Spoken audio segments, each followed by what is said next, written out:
नमस्कार, स्वागत है आप सभी का हमारे channel study with Biru Singh में। उम्मीद करता हूं कि आप बढ़िया होंगे। इस सेशन को कंप्लीट करेंगे। मैंने पार्ट 1 बनाया है मध्यकालीन भारत के इतिहास का, उसमें भी टॉप 50 प्रश्न हैं। अगर जिन भाई बहनों ने पार्ट 1 को नहीं देखा है वो प्लेलिस्ट में जाकर देख लें, आपको पार्ट 1 मिल जाएगा। तो पार्ट 2 का सेशन को शुरू करते हैं एक-एक प्रश्न को लेकर विस्तृत व्याख्या के साथ। तो प्रश्न नंबर 1 को देखेंगे।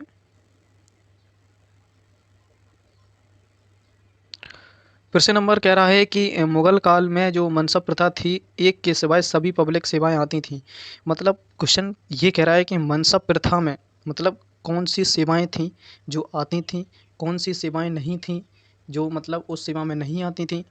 तो पूछा जा रहा है एक के सिवाय मतलब कौन सी नहीं थी, क्वेश्चन ये पूछ रहा है ना। तो आप नहीं थी, एक के सिवाय मतलब एक के सिवाय नहीं थी, मतलब 3 जो प्रथाएँ थीं, जो सेवाएँ थीं, वो आती थीं। पहली जैसे बात करें हम, सैनिक प्रशासन, ये आता था किसके अंतर्गत? मनसब प्रथा के अंतर्गत। नगर प्रशासन, ये भी आर्थिक प्रशासन, ये भी आता था। जो न्यायिक प्रशासन था, ये नहीं आता था।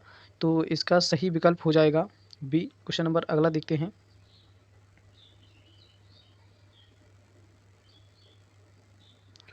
क्वेश्चन नंबर अगला कह रहा है कि किस जाट नेता ने अकबर की कब्र को लूटा था?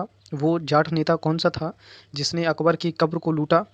क्या वो राजा राम थे, या फिर चूड़ामण थे, या फिर गोकुल थे, या इनमें से कोई नहीं? इसका सही जवाब दें आप सभी लोग। तो वो जाट नेता राजा राम थे, इसका सही विकल्प हो जाएगा। क्वेश्चन नंबर, इसका जो सही विकल्प है वो राजा राम हो जाएगा, जिसने अकबर की कब्र को लूटा था। ठीक है।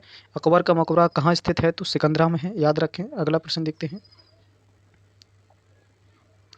क्वेश्चन नंबर अगला है कि जो मजमा ए अलम्बरीन, दो महासागरों का मिलन है, कि रचना किसकी है?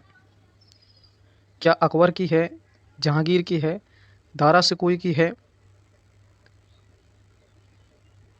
या फिर अब्दुल रहीम खान खाना की है? दारा सिकोई की, जहांगीर की, अकबर की। ये मजमा ए अलम्बरीन जो रचना है वो किसकी है? सही विकल्प बताएं इसका आप सभी लोग। तो ये रचना किसकी है? तो ये दारा सिकोई की रचना है। याद बता दें कि ये दारा सिकोई औरंगज़ेब का बड़ा भाई था, है ना, और इसने औरंगज़ेब ने ही इसकी हत्या करवा दी थी, दारा सिकोई की। थोड़ा-सा याद रखें इसको। तो इसका सही विकल्प हो जाएगा दारा सिकोई। अगला प्रश्न देखते हैं। क्वेश्चन नंबर अगला है कि बाबर को जो विश्व प्रसिद्ध कोहिनूर हीरा था, वो उसके पुत्र हुमायूं ने प्राप्त किया था। यह हीरा कहाँ से प्राप्त हुआ था? मतलब जो हीरा था ना, कोहिनूर हीरा, ये बाबर को प्रसिद्ध कोहिनूर हीरा उसके पुत्र हुमायूं ने दिया था। ये हुमायूं को हीरा किसने दिया था? क्या दिल्ली से मिला था इसको, या मेवाड़ से मिला था, या ग्वालियर से, या फरगना से? किसने दिया था? तो इसका सही विकल्प बता दें कि ये ग्वालियर के राजा थे, है ना, ग्वालियर के राजा तोमर, इन्होंने ही इनको दिया था, हुमायूं को। तो इसका सही विकल्प हो जाएगा सी, ग्वालियर से मिला था। क्वेश्चन नंबर अगला देखते हैं कि अमृतसर में स्वर्ण मंदिर के निर्माण के लिए भूमि जो प्रदान करने वाला मुगल सम्राट कौन था? क्या वो बाबर थे, या अकबर थे, या दो ऑप्शन और हैं? तो इसका यही सही विकल्प हो जाएगा, ये अकबर ही थे, जिन्होंने 500 बीघा ज़मीन रामदास जी को दान में दी थी। किसके लिए? जो गुरु रामदास थे उनको दी थी, कि राम मंदिर बनाने के लिए 500 बीघा ज़मीन को दान में दिया था गुरु रामदास जी को। किसने दिया था? अकबर ने। तो इसका सही विकल्प हो जाएगा बी, अकबर। क्वेश्चन अगला देखते हैं। पूरे टॉप 50 प्रश्न हैं, एक एक प्रश्न की व्याख्या शायद करेंगे। क्वेश्चन नंबर अगला देखते हैं। क्वेश्चन नंबर कह रहा है कि शाहजहाँ की किस पुत्री ने कैद के समय उसकी मतलब सेवा की थी? शाहजहाँ को उसके पुत्र औरंगजेब ने आगरा के लाल किला में कैद कर दिया था। आगरा के लाल किले में कैद कर दिया। उस समय उसकी बेटी थी, उसने ही उसका मृत्यु तक उसकी सेवा की थी। वो उस पुत्री का क्या नाम था? क्या वो रोशन आरा थी, या फिर जहाँ आरा थी, या गुलबदन बेगम थी, या इनमें से कोई नहीं? इसका सही विकल्प करें कि शाहजहाँ की उस कौन सी बेटी ने मतलब शाहजहाँ की मतलब मृत्यु तक उसकी सेवा की थी, वो कौन पुत्री थी? तो उसका सही विकल्प हो जाएगा जहाँ आरा। ठीक है, इसका सही विकल्प है जहाँ आरा। क्वेश्चन नंबर 57 का बी सही होगा। क्वेश्चन नंबर अगला देखते हैं। क्वेश्चन नंबर कह रहा है कि रानी दुर्गावती का संबंध किस घराने से है? क्या छिंदवाड़ा से है, या मंडला से है या बालाघाट से या बैतूल से? रानी दुर्गावती का संबंध किससे है? तो बता दें कि ये रानी दुर्गावती का जन्म 5 अक्टूबर 1524 को बांदा जिले में हुआ था, है ना। और इनका नाम दुर्गा क्यों पड़ा था? क्योंकि ये दुर्गा अष्टमी को इनका जन्म हुआ था, ठीक है। इस वजह से इनका नाम दुर्गा पड़ा, ठीक है। ये कहाँ से संबंधित हैं? तो ये छिंदवाड़ा मध्य प्रदेश से संबंधित हैं। तो इसका सही विकल्प हो जाएगा, रानी दुर्गावती का संबंध किस राजघराने से है? तो छिंदवाड़ा मध्य प्रदेश से। क्वेश्चन नंबर अगला देखते हैं। क्वेश्चन नंबर कह रहा है कि जहांगीर की पत्नियों में से किसने आत्महत्या की थी? मतलब जहांगीर की 3 पत्नियां थीं, 3 और एक आध 2 वैसी थीं, जैसे किसी की मतलब रख लेते हैं ना वो। मतलब क्वेश्चन नंबर 59 देखें।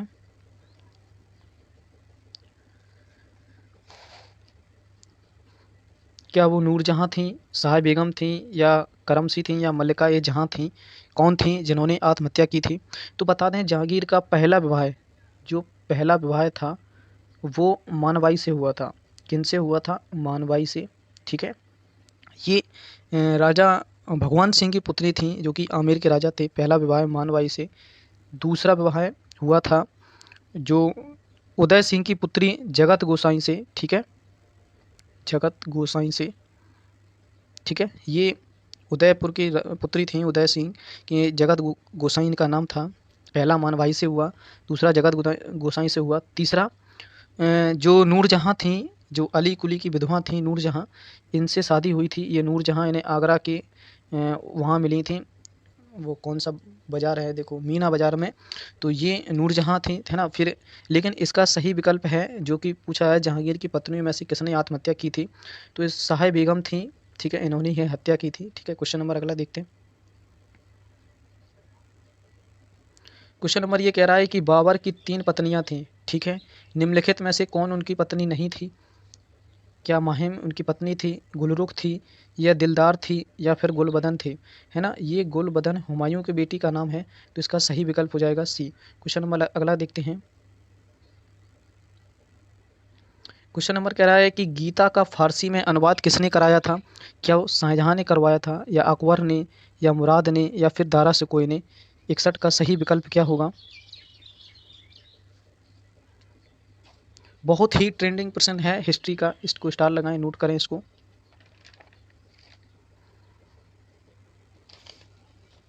तो इसका सही विकल्प हो जाएगा डी, दारा सिकोई। गीता का फारसी में अनुवाद किया था दारा सिकोई ने। क्वेश्चन नंबर अगला देखते हैं। क्वेश्चन नंबर कह रहा है कि मुगल प्रशासन में खालसा का आशय क्या है? ये खालसा क्या थी, इसके बारे में थोड़ा सा चर्चा करते हैं। क्वेश्चन खालसा के ये ऑप्शन हैं, ये रहे ऑप्शन खालसा की। क्या धार्मिक अनुदान था ये खालसा, या वेतन के बदले दी गई भूमि थी, या स्वयं सम्राट के स्वामित्व में भूमि थी, या समग्र शाही संस्थापन था? क्या था ये जो खालसा था, इसके बारे में थोड़ा सा बताएं।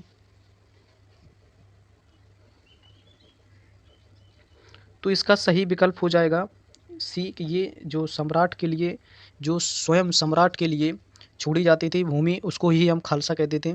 एक शब्द में बात करूं कि वह भूमि जिसकी आय बादशाही के लिए सुरक्षित रखी जाती थी, उसी को क्या कहा जाता था? खालसा भूमि, ठीक है। मुगल काल में खालसा भूमि को 3 भागों में बांटा गया था। कितने भागों में बांटा गया था? 3 भागों में, ठीक है। खालसा भूमि, जागीर भूमि और सयूरगत भूमि, ठीक है ना। खालसा भूमि और जागीर भूमि से प्रश्न बनता रहा है। खालसा भूमि से अभी हाल ही देखो प्रश्न बना है, ऐसी भूमि जो स्वयं बादशाह के लिए सुरक्षित रखी जाती है।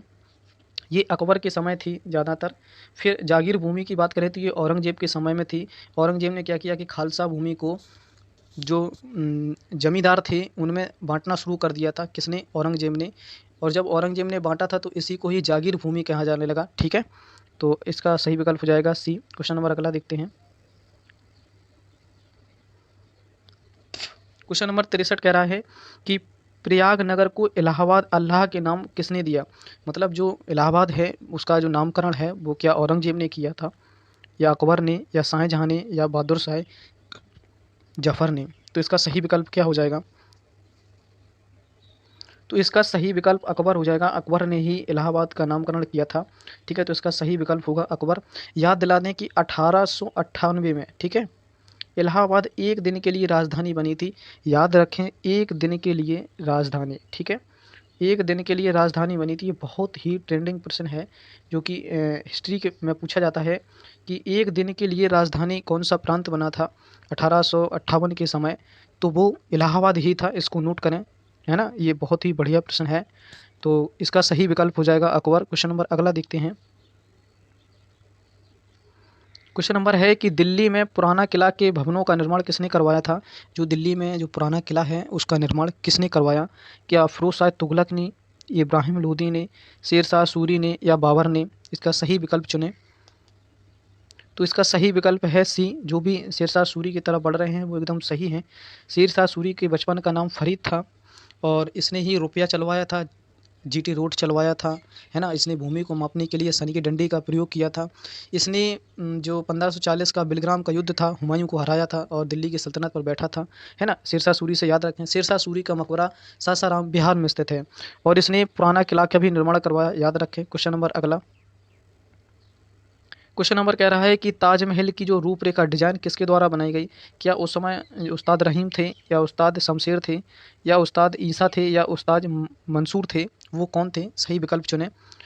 तो ये शाहजहाँ ने बनवाया था। उस्ताद ईसा अल्लाह खां इनकी देख रेख में बना था ताजमहल की जो डिज़ाइन थी, ठीक है।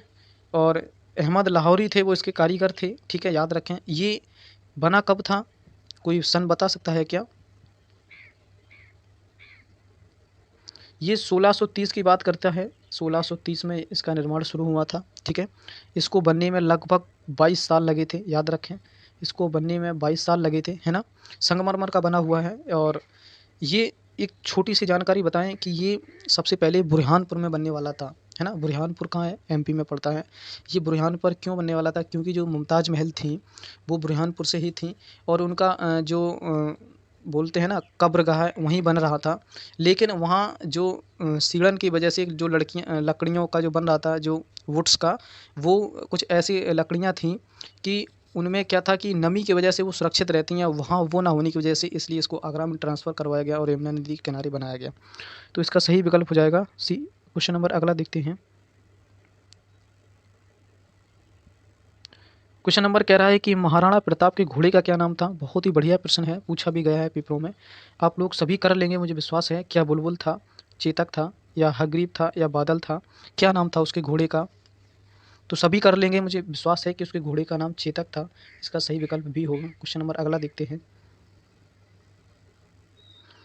क्वेश्चन नंबर कह रहा है कि निम्नलिखित में से किसके लेखन ने अकबर के दीन ए लाई धर्म को उसकी मूर्खता और न कि बुद्धिमत्ता का स्मारक कहा है। ये किसने वर्णन किया है। क्या बदायूं जी ने इसका वर्णन किया है। इसके ऑप्शन यहाँ हैं। क्या बीसेंट स्मिथ ने किया है या बर्नी ने कहा है या डब्ल्यू हेग ने कहा है। तो इसका सही विकल्प हो जाएगा बर्नी। क्वेश्चन नंबर अगला देखते हैं।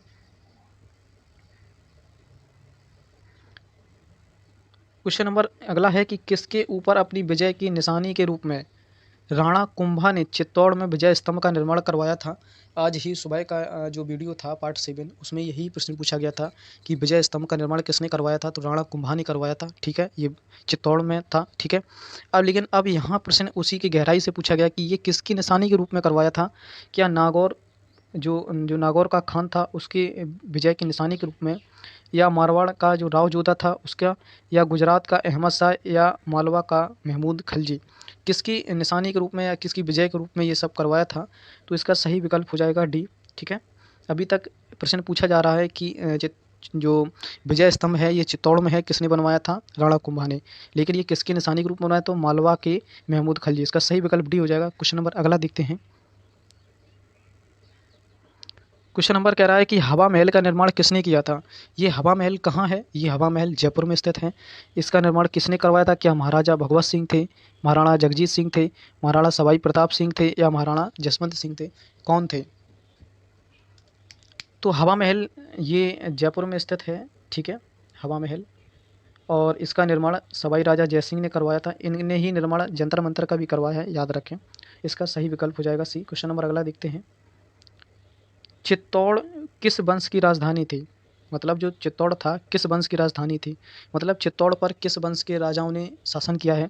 क्या वो चौहान वंश थे, सिसोदिया वंश था, हाडा था या राठौर वंश था?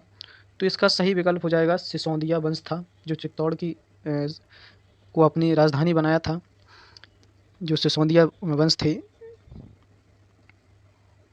इसकी जो बात करें हम सिसोदिया वंश के, इनके संस्थापक बप्पा रावल थे, ठीक है, याद रखें इसको भी। जो बप्पा जी रावल थे वो सिसोदिया वंश के संस्थापक थे, है ना, सिसोदिया वंश के संस्थापक बप्पा रावल जी। और ये चित्तौड़ वंश की राजधानी के रूप में शासन करते थे। क्वेश्चन नंबर अगला देखते हैं। क्वेश्चन नंबर अगला है कि 1505 में भारत में पहले पुर्तगाली वायसराय द्वारा किस किले का निर्माण करवाया गया था? वो किला कौन सा था? क्या सेंट एजलो फोर्ट था, या सेंट थॉमस फोर्ट था, या फोर्ट इमेनुअल था, या फोर्ट सेंट डेविड था? वो कौन सा फोर्ट था जिसका निर्माण पहले पुर्तगाली ने करवाया था? तो इसका सही विकल्प हो जाएगा ए। याद दिला दें कि पहला पुर्तगाली वायसराय कौन था? तो फ्रांसिस्को द अल्मीड़ा, ठीक है, ये पहला वायसराय था। ठीक, इसके बारे में बहुत सारी चीज़ें हैं। इसने ब्लू वाटर पॉलिसी को लॉन्च किया, इसने ब्लू वाटर पॉलिसी चलाई, ठीक है। इसका मुख्य उद्देश्य था हिंद महासागर पर विजय प्राप्त करना, मतलब इसका अस्तित्व में लाना हिंद महासागर, ठीक है। तो इसके सही विकल्प हो जाएगा ए। पहला पुर्तगाली वायसराय फ्रांसिस्को अल दमिड़ा था। यह पहला पुर्तगाली वायसराय था, इसने ब्लू वाटर पॉलिसी शुरू की थी। इसका मुख्य उद्देश्य था कि हिंद महासागर में अपना नियंत्रण करना। क्वेश्चन नंबर अगला देखते हैं। क्वेश्चन अगला कह रहा है कि कुतुबुद्दीन ऐबक की राजधानी क्या थी? क्या लाहौर थी, दिल्ली थी, अजमेर थी, या लखनऊ थी? कुतुबुद्दीन ऐबक की राजधानी क्या थी? क्वेश्चन नंबर 72 का सही विकल्प बताएं। तो इसका सही विकल्प हो जाएगा कुतुबुद्दीन ऐबक की जो राजधानी थी वो लाहौर थी। ये मोहम्मद गौरी का गुलाम था। किसका गुलाम था? ये गौरी का गुलाम था। इस गौरी ने विजय क्षेत्र को कुतुबुद्दीन ऐबक को सौंप कर ये वापस चला गया था। कुतुबुद्दीन ऐबक ने ही बख्तियार काकी की याद में कुतुब मीनार का निर्माण करवाया था, ठीक है, याद रखें इसको। कुतुब मीनार का निर्माण जो पूरा करवाया था तो वो इल्तुतमिश ने पूरा करवाया था, याद रखें, ठीक है। और आगे चलकर इसका जो पुनर्निर्माण है वो फिरोज शाह तुगलक ने करवाया था। लेकिन यहाँ इल्तुतमिश ने क्यों करवाया? क्योंकि कुतुबुद्दीन ऐबक की 1210 में मृत्यु हो जाती है और ये अधूरा छूट जाता है। उस समय इसका जो इल्तुतमिश था इसका गुलाम था और दामाद भी था, क्योंकि शादी कर दी थी बिटिया की। तो इस वजह से इल्तुतमिश ने ही इसको पूरा करवाया, जिम्मेदारी भी थी इसकी। और इल्तुतमिश ने बहुत सारे अच्छे काम किए थे, जैसे चालीसा का गठन भी किया था, 40 गुलामों को इकट्ठा किया, तैनाती वगैरह करवाई, और मतलब वो पूरे राजपाट का देख रेख करते थे। तो ये चालीसा का गठन था, 40 गुलाम थे उसमें, जो आगे चल के बलबन ने समाप्त किया था। कुतुबुद्दीन ऐबक की मृत्यु 1210 में पोलो खेलते समय, पोलो एक गेम था, पोलो खेलते समय मृत्यु हो गई थी।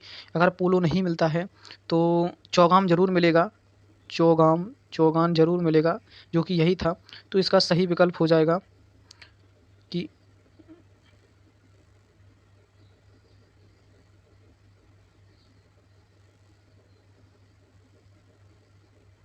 क्वेश्चन कहाँ गया बाबा, ये रहा था क्वेश्चन। क्वेश्चन यही था कि कुतुबुद्दीन ऐबक की राजधानी क्या थी? तो वो लाहौर थी। मृत्यु 1210 में हुई थी। चौगान या पोलो खेल खेलते समय, पोलो में खिलाड़ियों की संख्या 4 होती है, याद रखें। पोलो खेलते समय घोड़े से गिरकर मृत्यु हुई थी। कहाँ हुई थी? लाहौर में, याद रखें। इसका सही विकल्प होगा ए। क्वेश्चन नंबर अगला देखते हैं। क्वेश्चन नंबर 73 देखते हैं। क्वेश्चन नंबर कह रहा है कि चंगेज खां का मूल नाम क्या था? ये चंगेज खां कौन था? ये मंगोलिया का एक व्यक्ति था जिसका जन्म 1162 में मंगोल में हुआ था, चीनी था, ठीक है। और इसका जो पुराना नाम था वो क्या था? क्या खासुल खान था, या ऐसुगई था, या तैमुचिन था, या औगदी था? तो इसका सही नाम तैमुचिन था, याद रखें इस बात को। इसका सही विकल्प हो जाएगा सी, तैमुचिन। चंगेज खान का मूल नाम तैमुचिन था, ठीक है, याद रखें। क्वेश्चन नंबर अगला देखते हैं। क्वेश्चन नंबर कह रहा है कि जब उसने राजस्व प्राप्त किया तो वह वसीयत के नियमों और आदेश की से पूर्णतः स्वतंत्र था। वर्नी ने यह किस सुल्तान के लिए कहा? क्या वो इल्तुतमिश था, बलबन था, अलाउद्दीन खिलजी था, मोहम्मद बिन तुगलक था? इसका सही विकल्प चुनें। अगर आप लोग मेरी डेली क्लासेस देखते हैं तो मैंने एक दिन बताया था कि एक ऐसा सुल्तान था जो एक अलग धर्म चलाना चाहता था, लेकिन उलेमा के लोगों ने विद्रोह कर दिया था कि नहीं, तुम अपना धर्म नहीं चला सकते। तो पहला तो प्रश्न यही था। दूसरा प्रश्न मैंने बताया था कि वह हमेशा सोचता था अपनी धर्म नीतियाँ जनता के हिसाब से बनाता था। ये भी कथन पूछा गया था, ये किसका कथन था कि वह कौन सा सुल्तान था जो अपनी स्वयं की नीतियाँ बनाता था, जनता के हित में फैसले लेता था, उन्हीं के हिसाब से नीतियाँ बनाता था। उसे नहीं पता था क्या अच्छा है, क्या गलत है, क्या बुरा है, क्या नैतिक है, क्या अनैतिक है, क्या कानूनी है, क्या गैर कानूनी है, ये सब उसे नहीं पता था। बस इतना दिखता था कि जनता को इस योजना से लाभ है तो बना देते हैं। कानून योजना जो भी थी वो जनता के हिसाब से चलता था, नया धर्म भी चलाना चाहता था। और उसने बाजार नियंत्रण प्रणाली को भी शुरू किया था। तो अब आंसर समझ में आ गया होगा। तो वो अलाउद्दीन खिलजी थे, तो इसका सही विकल्प हो जाएगा सी। क्वेश्चन नंबर अगला देखते हैं। क्वेश्चन नंबर कह रहा है कि रानी पद्मिनी का नाम अलाउद्दीन खिलजी के चित्तौड़ विजय से जोड़ा जाता है, उसके पति का क्या नाम था? क्या उनके पति का नाम महाराणा प्रताप था, रंजीत सिंह था, राणा मान सिंह था या राणा रतन सिंह था? क्या नाम था उनके पति का?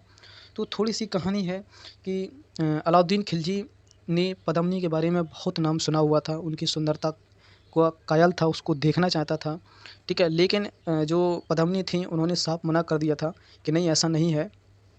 तो उसी की जिद में, उसी को पाने के लिए उसने चित्तौड़ के राजा रतन सिंह, इसका सही विकल्प डी हो जाएगा, जो उनके पति थे पद्मिनी के, राजा रतन सिंह को कैद कर लिया और दिल्ली ले आए।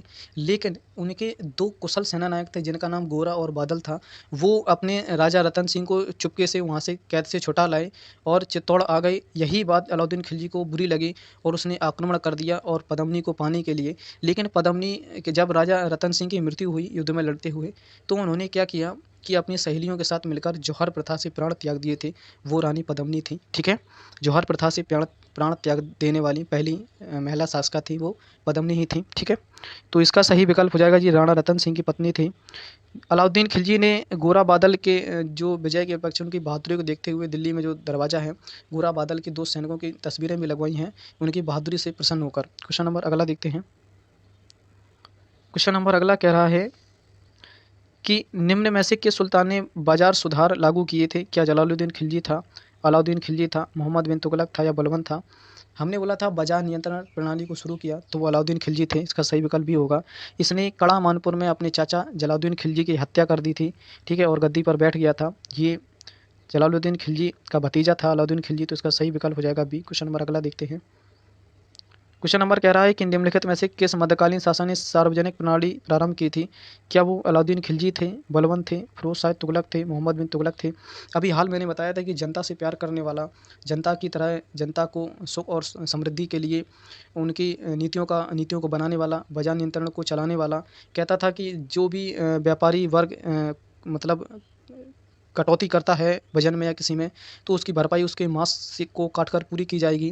ऐसा बहुत ही कठोर नियम बनाने वाला और सार्वजनिक लोग, सब लोगों का प्रिय, तो इसका सही विकल्प हो जाएगा ए अलाउद्दीन खिलजी। क्वेश्चन नंबर अगला देखते हैं। तो किस वंश के सुल्तानों ने सबसे अधिक समय तक राज्य किया था? तो इसका सही विकल्प बताएं, इसके ऑप्शन यहाँ हैं।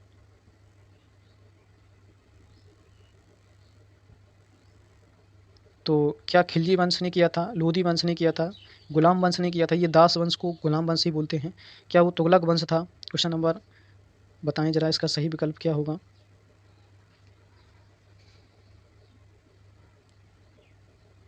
तो इसका सही विकल्प है तुगलक वंश ने सर्वाधिक शासन किया था, है ना। तो इसका सही विकल्प डी हो जाएगा। क्वेश्चन नंबर अगला देखते हैं। क्वेश्चन नंबर कह रहा है कि अमीर ए कोही, एक नया विभाग था अमीर ए कोही, नया विभाग किस सुल्तान द्वारा शुरू किया गया? अमीर ए कोही, ये एक विभाग था, ये किसके द्वारा शुरू किया गया था? क्या अलाउद्दीन खिलजी ने शुरू किया, फिरोज शाह तुगलक ने, मोहम्मद बिन तुगलक ने या सिकंदर लोधी ने? क्या नाम था इसका? अमीर ए कोही। तो इसका सही विकल्प हो जाएगा सी, मोहम्मद बिन तुगलक जी थे, ठीक है। मोहम्मद बिन तुगलक के समय ही कौन आया था? मोरक्को का यात्री। बहुत ही इंपॉर्टेंट प्रश्न मैं बता रहा हूँ कि एक मोरक्को यात्री था इब्न बतूता, ठीक है, जो कि इसने रहला नामक पुस्तक लिखी है, रहला नामक पुस्तक लिखी है। ये मोरक्को का यात्री था। बेहद कई एग्जाम में पूछा गया कि इब्न बतूता कहाँ का यात्री था, तो मोरक्को का यात्री था। ये मोहम्मद बिन तुगलक के समय आया था भारत, याद रखें इसको। तो इसका सही विकल्प हो जाएगा सी। अब चलते हैं अगले प्रश्न की ओर।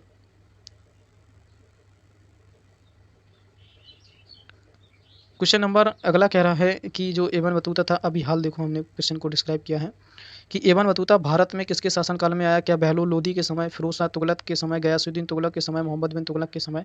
तो ये मोहम्मद बिन तुगलक के समय आया था। ठीक है, याद रखें इसको। आमिर ए कोही नया विभाग मोहम्मद बिन तुगलक ने ही बनाया, याद रखें। और इब्न बतूता मोहम्मद बिन तुगलक के समय आया है ना। इसने मोरक्को का यात्री था, इसने रहला नामक पुस्तक लिखी थी, याद दिला दें इसको। बहलोल लोदी ने बहलोल वंश की स्थापना की, बहलोल सिक्के भी चलवाए। फिरोज शाह तुगलक ने सर्वप्रथम ब्राह्मणों पर जजिया कर लगाया। गयासुद्दीन तुगलक ने सिंचाई व्यवस्था को दुरुस्त किया। तो अगला प्रश्न देखते हैं।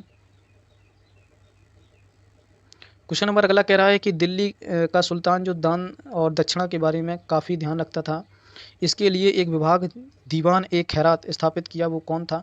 क्या इल्तुतमिश था, फिरोज शाह तुगलक था, गयासुद्दीन था या बहलोल लोदी था? दीवान ए खैरात किसने शुरू किया था दान दक्षिणा के बारे में, है ना? दीवान ए खैरात। तो इसका सही विकल्प हो जाएगा फिरोज शाह तुगलक थे। हैं, ये इन्होंने क्या किया था कि एक विभाग बनाया था जिसका नाम दीवान ए खैरात रखा।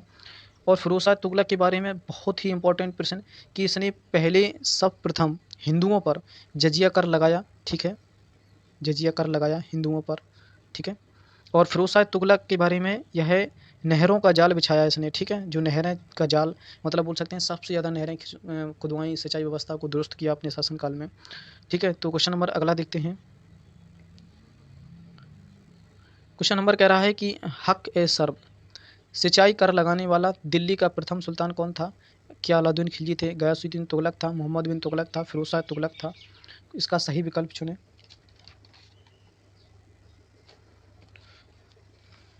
तो सबसे ज़्यादा नहरों का जाल बिछाया था तो वो फिरोज शाह तुगलक ही थे।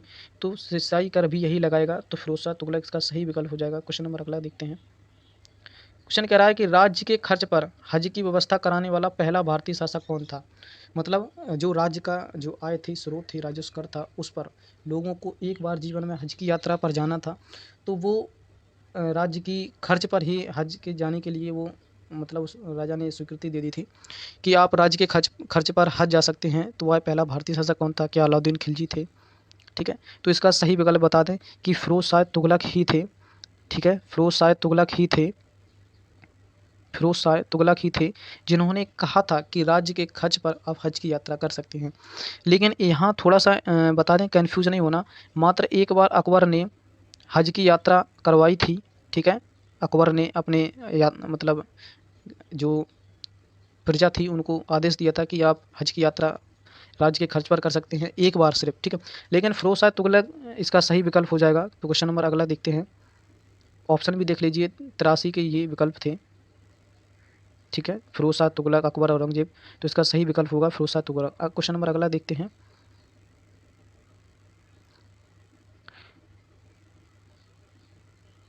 क्वेश्चन नंबर अगला है कि तैमूर लंग ने किस वर्ष भारत पर आक्रमण किया? क्या 1210 था? ये कुतुबुद्दीन ऐबक की मृत्यु हुई थी। ठीक है, याद रखें, लाहौर में।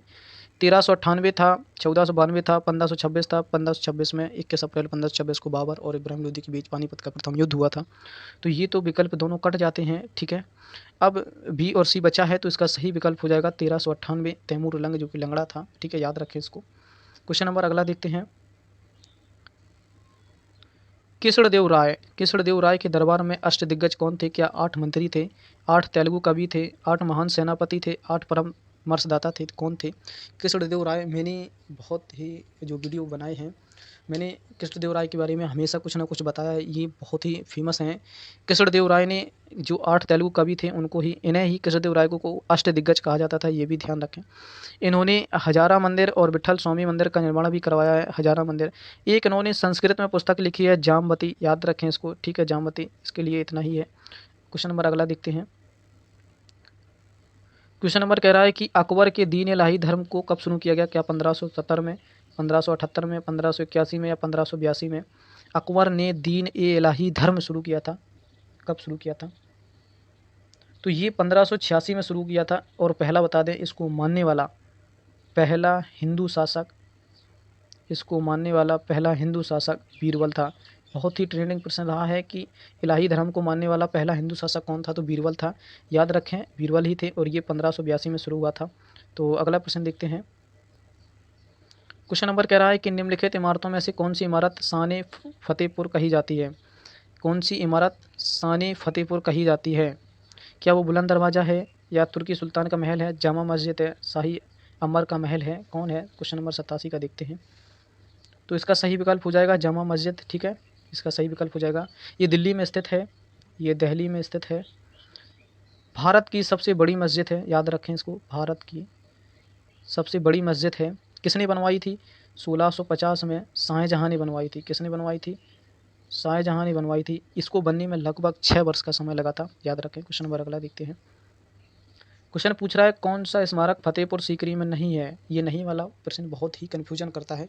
जब भी नहीं वाला प्रश्न करें, बहुत ही सोच और समझ कर करें, तसल्ली से करें। क्वेश्चन पूछ रहा है फतेहपुर सीकरी में नहीं है, मतलब 3 होंगी, मतलब एक नहीं है तो 3 होंगी। वो चुन लेते हैं क्या हम?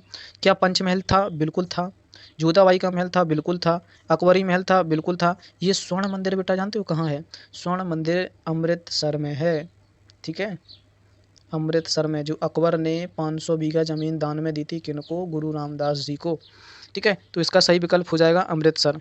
एक और पूछा जाता है कि शीश महल कहाँ है? क्वेश्चन नंबर यहीं बता दें कि शीश महल भी पूछा जाता है कि शीश महल कहाँ है, तो शीश महल जयपुर में है। इसको भी याद रखें, शीश महल जयपुर। क्वेश्चन नंबर अगला देखते हैं।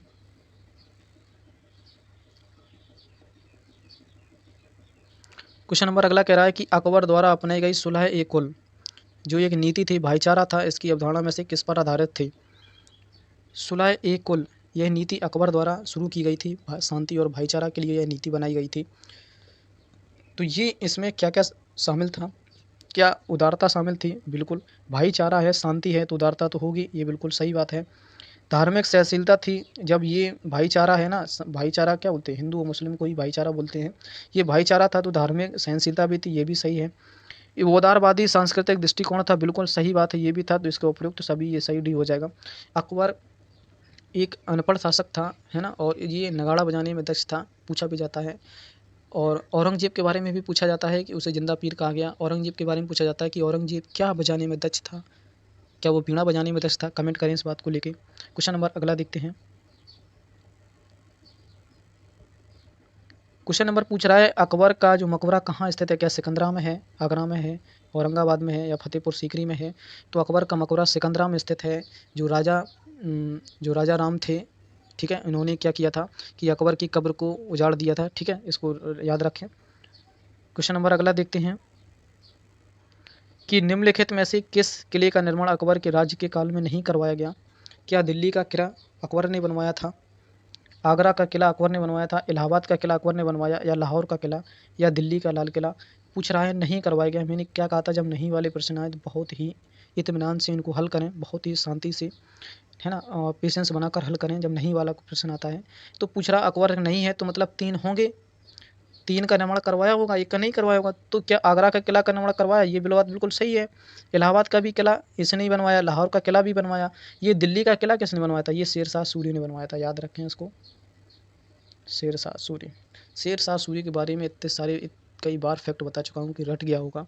शेरशाह सूरी के बचपन का नाम फरीद, जीटी रोड चलवाया था, रुपया चलवाया, भूमि मापने के लिए सन की डंडी का प्रयोग किया, 1540 में बिलग्राम का युद्ध लड़ा, हुमायूं को हराया, दिल्ली की राजगद्दी पर बैठा। इसका मकबरा सासाराम बिहार। क्वेश्चन नंबर अगला देखते हैं।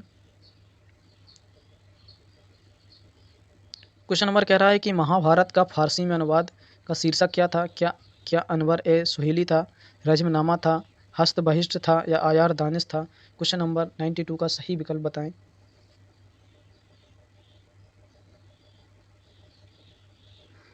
तो जो लोग विकल्प बी की तरफ जा रहे हैं वो सही हैं। क्वेश्चन नंबर 92 का बी सही है। क्वेश्चन नंबर अगला देखते हैं। क्वेश्चन नंबर पूछ रहा है अकबर द्वारा जरी कलम की उपाधि किसे दी गई? क्या मोहम्मद हुसैन को, मुकम्मल खां को, अब्दुल समद को, मीर सैयद अली को? स्टार लगाएं, ये बहुत ही प्रश्न पूछा जाने वाला है कि अकबर ने जरी कलम की उपाधि किसे दी थी? तो मोहम्मद हुसैन को दी थी। इसका सही विकल्प ये हो जाएगा। ठीक है, याद रखें इसको, जरी कलम की उपाधि अकबर ने किसे दी थी? हुसैन साहब को दी थी, मोहम्मद हुसैन को। इसका विकल्प ए सही होगा। क्वेश्चन नंबर अगला देखते हैं।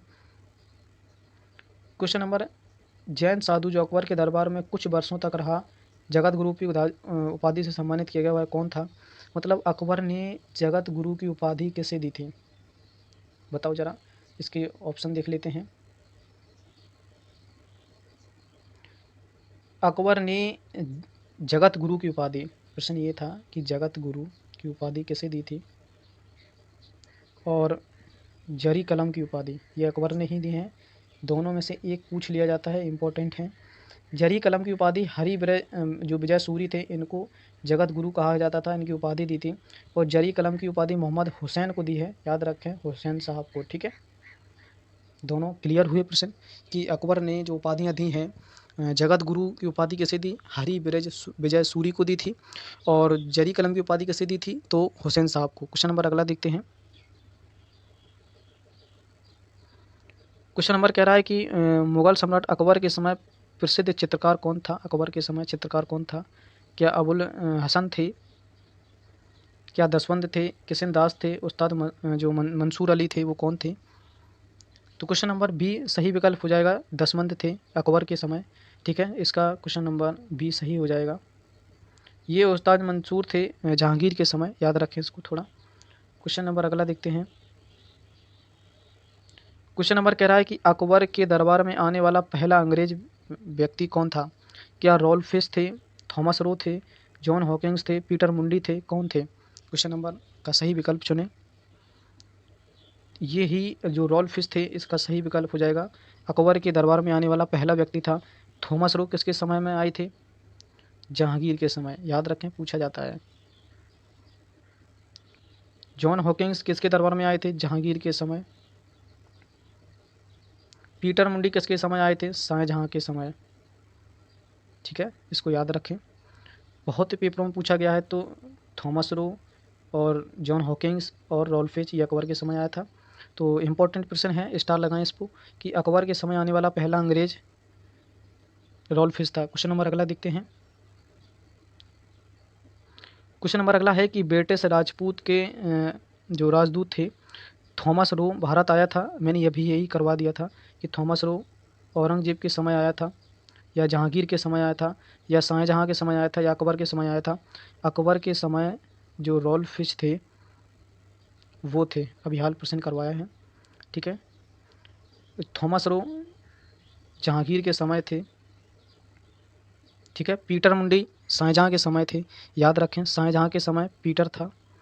ठीक है, तो इसका सही विकल्प हो जाएगा थॉमस रो, जहांगीर के समय आया था। क्वेश्चन नंबर अगला देखते हैं। जो थॉमस रो था वो जहांगीर से कहाँ मिला। ये जहांगीर के समय आया था। अकबर के समय आने वाला पहला रॉल्फिच, और थॉमस रो किसके समय आया था? जहांगीर के शासनकाल में, और पीटर मुंडी शाहजहां के शासनकाल में। लेकिन ये जहांगीर से मिला तो था, लेकिन कहाँ मिला था? क्या आगरा में मिला था, अजमेर में मिला था, दिल्ली में मिला था, फतेहपुर सीकरी में मिला था? तो इसका सही विकल्प हो जाएगा बी कि अजमेर में मिला था। ठीक है, क्वेश्चन नंबर अगला देखते हैं। एक डच पर्यटक था, ठीक है, जो टूरिस्ट था, उसने जहांगीर के शासनकाल का मूल्यवान विवरण दिया, वो कौन था? क्या फ्रैंको पेलसर्ट थे, कौन थे? तो इसका यही सही विकल्प हो जाएगा, यही स्टार लगाएं इस प्रश्न को, कि जहांगीर के शासनकाल का मूल्यवान जो वर्णन था वो इसने किया है। ठीक है, क्वेश्चन नंबर अगला देखते हैं।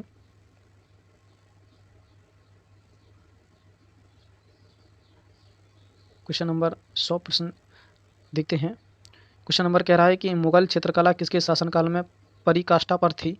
तो ये शुरू की थी हुमायूं के समय, पूछे हुमायूं के समय चलन में थी, लेकिन सबसे ज़्यादा पूछ रहा है ना पराकाष्ठा। एक क्वेश्चन मैंने करवाया है इस पर, जो हुमायूं का था, शायद कल ही के वीडियो में लास्ट प्रश्न था 30वां, आप देख सकते हैं पिछला वीडियो। उसमें मैंने यही प्रश्न करवाया था कि जो मुगल कला हुमायूं के समय विकसित तो हुई थी, लेकिन चरमोत्कर्ष पर, मतलब सबसे ज़्यादा विकसित कब हुई थी, तो जहांगीर के समय हुई थी। इसका सही विकल्प सी हो जाएगा, मतलब पराकाष्ठा पर थी मुगल चित्रकला तो जहांगीर के समय ही थी। ठीक है, याद रखें इस बात को। क्वेश्चन नंबर अगला देखते हैं। क्वेश्चन नंबर अगला है कि जो अबुल फजल के हत्यारे को किसने पुरस्कृत किया था। क्या अकबर ने, जहांगीर ने, मान सिंह ने, औरंगजेब ने? तो ये लास्ट प्रश्न है इस सेशन का। अभी तक मैंने आपको लाइक और शेयर सब्सक्राइब के बारे में बात नहीं किया है, क्योंकि आपका समय मूल्यवान है। इसके लिए आप मेरे हर वीडियोज़ को देखें, वॉच करें और सब्सक्राइब जरूर करें। तो इस सेशन का लास्ट प्रश्न है कि अब जो अबुल फजल था उसकी हत्या करवा दी थी, उस हत्यारे को पुरस्कृत किया था, किसने किया था? तो इसका सही विकल्प हो जाएगा जहांगीर ने। तो लास्ट प्रश्न है इस सेशन का। मैं उम्मीद करता हूँ कि ये सेशन आपको अगर अच्छा लगा हो तो लाइक और शेयर ज़रूर करें। आज के लिए इतना पर्याप्त है। अपना और अपनों का ख्याल रखें। जय हिंद।